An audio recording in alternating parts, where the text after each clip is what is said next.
कल बहुत ही एक इंटरेस्टिंग प्रोग्राम में मेरा जाना हुआ विच वाज़ अबाउट कोस्टल रेजिलियंस कि ये बदलता मौसम और माहौलियाती तब्दीली तो आज की हकीकत है, लेकिन इससे निबर्द आज़मा होने के लिए जो ख़ास तौर पे साहिली पट्टी पे रहने वाले लोग हैं वो क्या कर रहे हैं। पाकिस्तान में इस साहिली पट्टी की तरफ अगर देखा जाए तो इसमें छोटे शहर भी हैं और बस्तियाँ भी हैं, आप गाँव देहात और गोठ भी देख सकते हैं, और उसके अलावा पाकिस्तान की मेगा सिटी यानी कराची भी एक कोस्टल सिटी है। हालिया तौर पे हमने देखा कि गवादर में होने वाली बारिशों के बाद कल से बल्कि आज शब से ही कहा जा रहा है कि बारिशों का एक सिलसिला पूरे मुल्क में आएगा।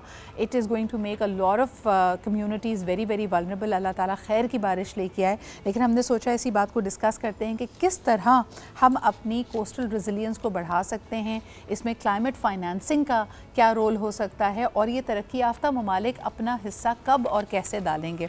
हमारे साथ मौजूद है आसिफ शिराजी साहब, आप हैं इस्लामिक रिलीफ पाकिस्तान के। इस्लामिक रिलीफ पाकिस्तान पिछली 3 दिहाइयों से मुख्तलिफ समाजी और इकनॉमिक इशूज़ पे पाकिस्तान की मुआवनत कर रहा है कम्यूनिटीज़ के साथ, और ख़ास तौर पे मुख्तलिफ कम्यूनिटी बेस्ड ऑर्गेनाइजेशन के साथ इनकी पार्टनरशिप्स भी हैं, मुआवनत भी है। बहुत बहुत शुक्रिया आसिफ साहब मौजूद होने के लिए।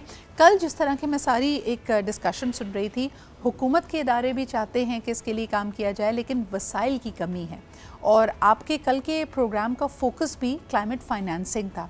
उसमें क्या कबाहत है और पाकिस्तान क्या उम्मीद लगा सकता है इंटरनेशनल डोनर्स से?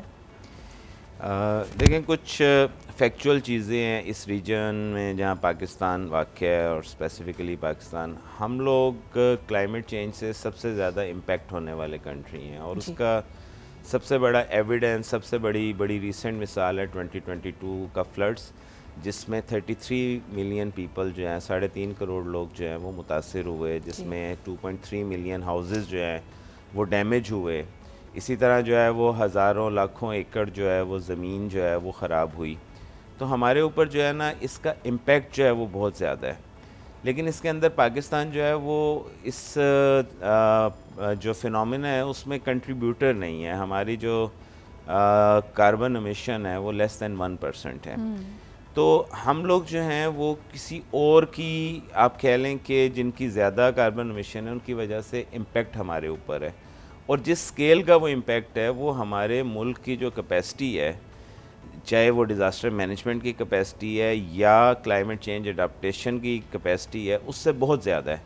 तो इसलिए जो है वो हम अकेले जो है वो इसमें कुछ नहीं कर सकते हैं। Of course as a nation भी हम सबको मिल के जो है वो काम करने की ज़रूरत है। गवर्नमेंट है, एकेडेमिया है, सिविल सोसाइटी ऑर्गेनाइजेशन है, डोनर्स हैं, लेकिन साथ हमें सपोर्ट चाहिए इंटरनेशनल भी, क्योंकि हम खुद इसके ज़िम्मेदार नहीं है। ये जो सारी मौसमियाती तब्दीली है। अच्छा, कल मैं वहाँ पे देख रही थी कि जो महकमों के रिप्रेजेंटेटिव्स थे वो अपने तय बता रहे थे कि क्या प्लान है। कई गैप्स हमें नज़र आए। प्रोविंशियल जो इस तरह के डिपार्टमेंट्स हैं वो कहते हैं कि वफाक की तरफ से उनके पास सपोर्ट नहीं होती।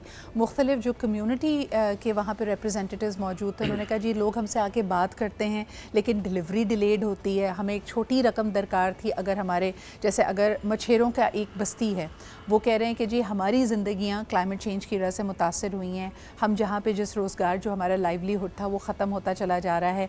हुकूमती नुमाइंदे या डोनर एजेंसीज़ आती हैं, हमसे बात करती हैं, लेकिन फिर जो हमारी तवक्कुआत होती हैं वो पूरी नहीं होती।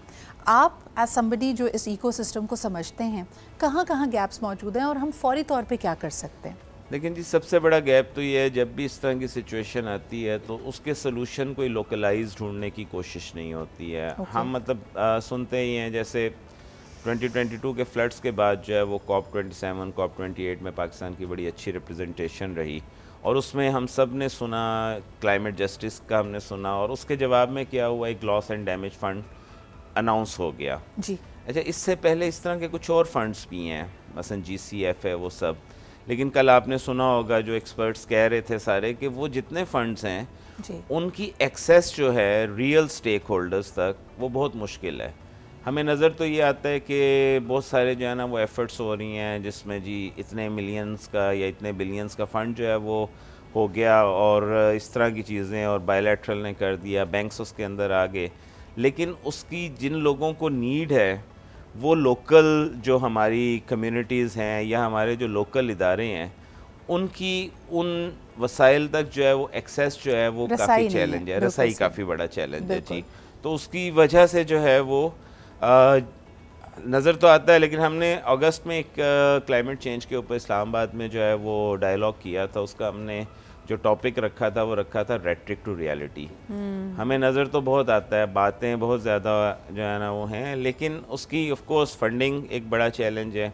उसके साथ साथ कुछ एडाप्टेशन के मैयर्स हैं जो सिर्फ सिविल सोसाइटी ने नहीं करना या कम्युनिटीज़ या गवर्नमेंट ने नहीं करना, प्राइवेट सेक्टर का भी उसमें जो है वो काफ़ी रोल है। तो हम कहते हैं ये पॉली क्राइसिस है, ये एक का नहीं है काम, सबने करना। एक तो सबने अपना हिस्सा डालना है। कई चीज़ों में मुझे लगता है कि लैक ऑफ अंडरस्टैंडिंग भी होती है, चाहे आप किसी भी कोस्टल शहर में रहते हों, लैंडलॉक शहर में रहते हों। ये माहौलियाती तब्दीली अब आपके लिए मसाइल क्रिएट कर रही है। कराची में ही हमने देखा कि गुज़िश्ता 15-10 साल ऐसे भी गुजरे थे which was a complete dry spell, और अब हम देखते हैं कि एकदम से क्लाउड बर्स्ट सिचुएशंस होती हैं, सडन बारिश होती है और बहुत ज़्यादा बारिश होती है जो कि पूरे शहर को पैरालाइज कर देती है। दूसरी तरफ लाहौर जो कि पाकिस्तान का दिल माना जाता है, वहाँ पे स्मॉग की वजह से लोगों का सांस लेना दो भर है, विजिबिलिटी के मसाइल हैं, मुख्तलिफ वबाई बीमारियाँ वहाँ पे फूट रही हैं। तो हम में से कोई भी ऐसा शख्स नहीं है जो अब क्लाइमेट चेंज की वजह से इम्पैक्ट ना हो रहा हो।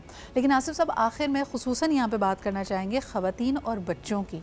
यानी दुनिया भर की रिपोर्ट्स ये भी कहती हैं कि जब हम क्लाइमेट रेफ्यूजीज़ की बात करते हैं या वो लोग जो हिजरत करने पर मजबूर हैं क्योंकि जिस इलाके में रहते थे या तो वहाँ से लाइवलीहुड ख़त्म हो गया है, टेम्परेचर्स इतने बढ़ गए हैं, हालात ऐसे हो गए हैं कि वहाँ पे रहना अब पॉसिबल नहीं है, उसमें सबसे ज़्यादा बच्चे और ख़वातीन इफ़ेक्ट होती हैं। क्या कहेंगे आप? बिल्कुल आपकी बात ठीक है। मतलब जब भी क्लाइमेट चेंज की वजह से माइग्रेशन हुई है, जिसको हम क्लाइमेट इंड्यूस्ड माइग्रेशन कहते हैं, या क्लाइमेट चेंज की वजह से मेगा फ्लड्स आए हैं, जब डिस्प्लेसमेंट होती है, लोग अपने घर छोड़ के कैंप्स में या इस तरह के मेकशिफ्ट अरेंजमेंट्स में होते हैं, या स्मोक का मसला आपने बताया, हीट वेव्स बड़ा नया फिनोमिना जो है वो आए हैं। तो इन सारी चीज़ों में जब कम्युनिटीज़ पे इम्पेक्ट होता है तो सबसे ज़्यादा जो सफ़र होते हैं वो बच्चे होते हैं और ख़वातीन होती हैं। रिसेंटली हमने कुछ स्टडीज़ की फ्लड के एरियाज़ में कि जो बच्चे हैं उनकी ग्रोथ के ऊपर, यूनिवर्सिटी ऑफ ससेक्स के साथ मिल के, तो हमें वहाँ से रिपोर्ट से ये फिगर्स आई कि पाकिस्तान में फ्लड इफ़ेक्टेड एरियाज़ में 42% जो बच्चे हैं they have the stunting growth problem. तो बच्चों के ऊपर इम्पैक्ट और औरतों के ऊपर इम्पैक्ट जो है वो वैसे भी आपको पता है कि कमज़ोर तबका है और कैटास्ट्रॉफी के अंदर उनकी वल्नरेबिलिटी जो है वो और ज़्यादा बढ़ जाती है। तो हमारी जनरेशंस का सवाल है ये। जिस तरह हम 2022 में देखते हैं कि जो डिस्प्लेस होने वाले लोग थे सिंध में, कहा जाता था कि उस वक्त तकरीबन इन कैंप्स में 1 लाख या 50,000 के करीब ऐसी ख़वातीन मौजूद हैं जो हामला हैं। 70,000 वी हैड पीपल जो कि कहा जा रहा था कि हामला हैं। इसके अलावा आपने भी हीट वेव का जिक्र किया। मुझे याद है कुछ साल पहले जब कराची में पहली दफ़ा हमने ये फिनोमेना किया, सडनली हमने देखा कि तकरीबन 55 से 60 अमवात हो गई थी शहर के अंदर, and people did not know what to do with in a day. कई लोगों के लिए समझना मुश्किल हो गया था कि ये हुआ क्या है। अब तो खैर वार्निंग्स आती हैं, चीज़ें होती हैं।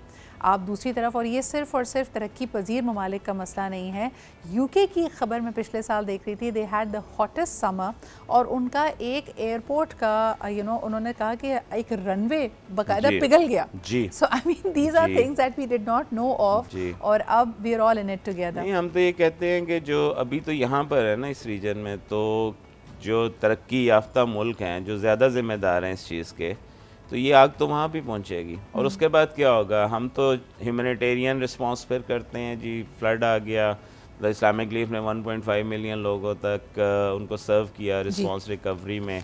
10,000 हमने जो है वो हाउसेस बना दिए, लेकिन क्या होता है कि वो वहीं पे रहेगी, रिकवरी अभी नहीं मुकम्मल होती है, and we are hearing a news of another disaster. इस साल जो है बारिशें कम हुई और हो सकता है फिर फ्लड आ जाए। 2022 में हमने देखा है कि जो सूरत हाल थी, आज भी कई उसके जो अफेक्टीज़ हैं वो मुंतज़िर हैं कि पूरी तरह से वो अपने पैरों पे खड़े हो सकें, अपना घर बना सकें, दोबारा अपनी डिग्निटी के साथ अपना ज़रिया माश उनका दोबारा फाल हो सके।